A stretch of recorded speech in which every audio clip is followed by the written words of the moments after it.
Obviously, Call's in there with Jojo Dan. I mean, obviously after the circumstances Call's been through, is the selection of opponent just to get the mandatory out of the way, or is there some air of caution thinking, well, the big fight after what's happened, he needs to get... After March the 16th, Kell Brook was not allowed to fight anyone else but his mandatory, unless he asked for an exemption.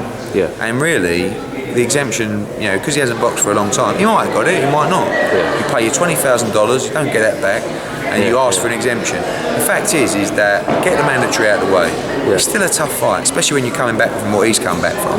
Yeah. Jojo Dan's going to be as game as you like, coming over to try and win the world title. Yeah, so it's just the perfect opportunity. He has to face his mandatory. It's the right fight at the right time. Clears the way for probably 2 or 3 massive fights, not just one.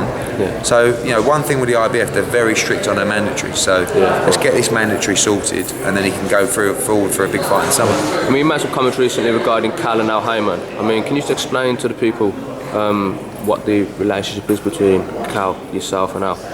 Haymon's an advisor for fighters, not for Kell Brook, but a lot of fighters in the welterweight division. He's an advisor for Jojo Dan, so the deal was done through him, and Lou DeBella, who's promoter.